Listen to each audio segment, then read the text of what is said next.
ప్రజలందరూ గుర్తించారు అధ్యక్ష. నీతి ఆయోగ్ నివేదిక ప్రకారం మన ఎడ్యుకేషన్, నాణ్యమైన ఎడ్యుకేషన్ దేశంలో గతంలో చంద్రబాబు గారి పాలనలో 2014-19 మధ్య దేశంలో 3వ స్థానంలో ఉంది అధ్యక్ష.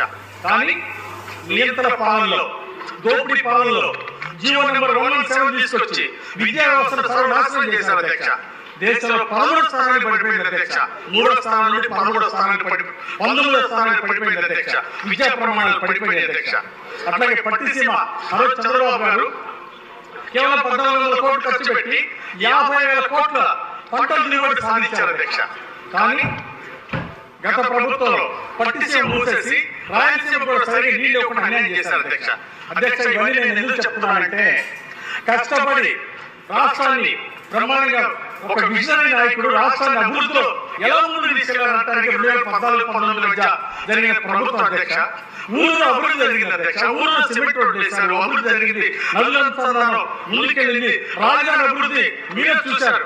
రాజధాని అభివృద్ధి 10,000 కోట్లు ఖర్చు పెట్టి అమరావతి రాజధాని చంద్రబాబు గారు అభివృద్ధి చేస్తే తర్వాత వచ్చిన ప్రభుత్వం పిచ్చి చెట్లతో అడవిలాగా చేసింది అధ్యక్ష. ఆ విధంగా ప్రభుత్వానికి ఎంతో తేడా ఉంది అధ్యక్ష. చంద్రబాబు గారి పాలనలో 5 లక్షల కోట్లు పెట్టుబడులు తీసుకొచ్చి 5,13,000 మందికి ఉద్యోగ అవకాశాలు ఇచ్చింది అధ్యక్ష. కానీ గత ప్రభుత్వం ఉన్న ఉద్యోగాలు ఊడి పరిశ్రమలు పక్క రాష్ట్రాలకు వెళ్ళిపోయినాయి, పక్క దేశాలకు వెళ్ళిపోయినాయి. దానివల్ల నిరుద్యోగ సమస్య గతంలో 4% ఉంటే 24% వెళ్ళింది అధ్యక్ష. అదేవిధంగా అమరావతి రాజధాని రైతుల్ని ఆ రోజు ప్రభుత్వం కొండంత అండగా ఉండి ముందుకు తీసుకెళ్తే, తర్వాత వచ్చినటువంటి ప్రభుత్వం, గత ప్రభుత్వం అమరావతి రైతుల్ని జైల్లో పెట్టారు అధ్యక్ష. ఈ విధంగా ఒక మంచి ప్రభుత్వం వచ్చినప్పుడు అభివృద్ధి ఏ విధంగా ముందుకెళ్ళిందో ప్రజలు చూశారు అధ్యక్ష. దానికి దురదృష్టం ఏంటంటే, మళ్ళీ దుర్మార్గపు ఒక అవకాశం అని దొంగల మంది అధికారంలోకి వస్తే, గూండా అధికారంలోకి వస్తే, దుర్మార్గులు అధికారంలోకి వస్తే మళ్ళీ రాష్ట్రాన్ని సర్వనాశనం చేస్తారు అధ్యక్ష. 10 అడుగులు ముందుకెళ్తే రాష్ట్రం మళ్ళీ 30 అడుగులు వెనక్కి తీసుకొస్తున్నారు అధ్యక్ష. నేను ఈ సభ ద్వారా ఈరోజు ప్రజలు కూడా 2047 విజన్ మనం సాధించాల్సిన బాధ్యత ఉంది అధ్యక్ష. ఖచ్చితంగా అందరూ ప్రజలు సహకరిస్తే 2047 విజన్ సాధించబడుతుంది అధ్యక్ష.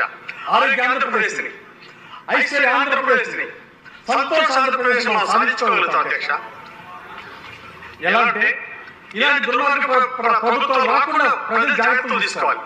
అలాగే మనం కూడా దీన్ని దూరంగా ఆలోచించాలి అధ్యక్ష. విజన్ 47 ముందుకెళ్లాలంటే ఎన్డీఏ లాంటి మంచి ప్రభుత్వాలు ప్రజలకు అండగా ఉండి రైతుల కోసం నదుల అనుసంధానం చేసేటువంటి ప్రాజెక్టులు ముందు తీసుకెళ్లే ప్రభుత్వాలు కొనసాగాలి అధ్యక్ష. మధ్యలో రాక్షస ప్రభుత్వాలు రాకుండా కూడా మరి జాగ్రత్తలు తీసుకోవాల్సినటువంటి అవసరం ఉంది అధ్యక్ష.